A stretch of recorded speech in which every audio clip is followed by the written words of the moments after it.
እነዚህ 10 ቀናቶች ብለዋል እና ለሊቶቹ ያው ለይለቱል ቀድር ስላለ የረመዳን 10 የመጨረሻ ቀናቶች ለሊቶቹ በላጭ ሲሆኑ በቀን በኩል ግን እነዚህ 10 የዙልሂጃ የመጀመሪያ ቀናቶች በዱንያ ላይ ለኸይር ስራ ውድ የሆነ ጊዜ የለም እነሱን የሚያክል ብለው ረሱል ሰለላሁ ዐለይሂ ወሰለም ነግረውናል። ኢንሻአላህ እነዚህ ጊዜያቶችን በመልካም ነገር ለማሳለፍ ንቁ መሆን አለብን።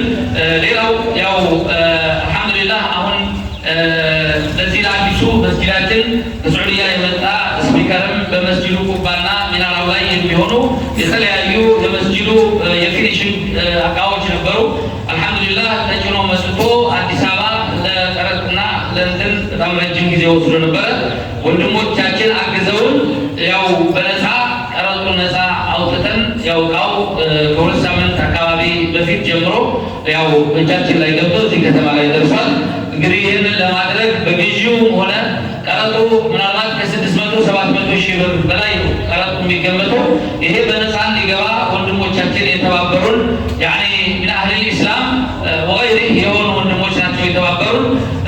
ያኒ ከኢስላም ውጭ ላሉት ሂዳያ አላህ እንዲሰጣቸው ለሌሎቹ ደግሞ መልካም ስራቸውን አላህ እንዲቀበላቸውና ዱዓ አርጉላቸው። ከዛ ውስጥ ለዚህኛው መስጊድም ገዝተን ያመጣነው ስፒከር ነበረ መጀመሪያ ማለት ነው። እነሱም እዚህ መጥተዋል። ከዛሊክ ሰዓት የግድግዳ ሰዓትም ኢንሻአላህ መጥተዋል። በሪያድ የሚገኙ ወንድሞቻችን የገዙት ነው ሰዓቱ በተለይ ማለት ነው። እና እዛ ላሉት ወንድሞቻችን ዱዓ አርጉላቸው ኢንሻአላህ።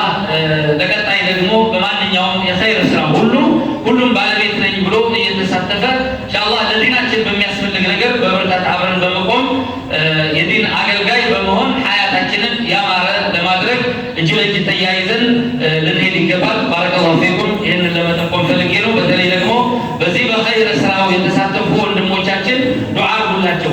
በዚህ ሰዓት ያኒ ሁሉም ነገር ከባድ በሆነበት ጊዜ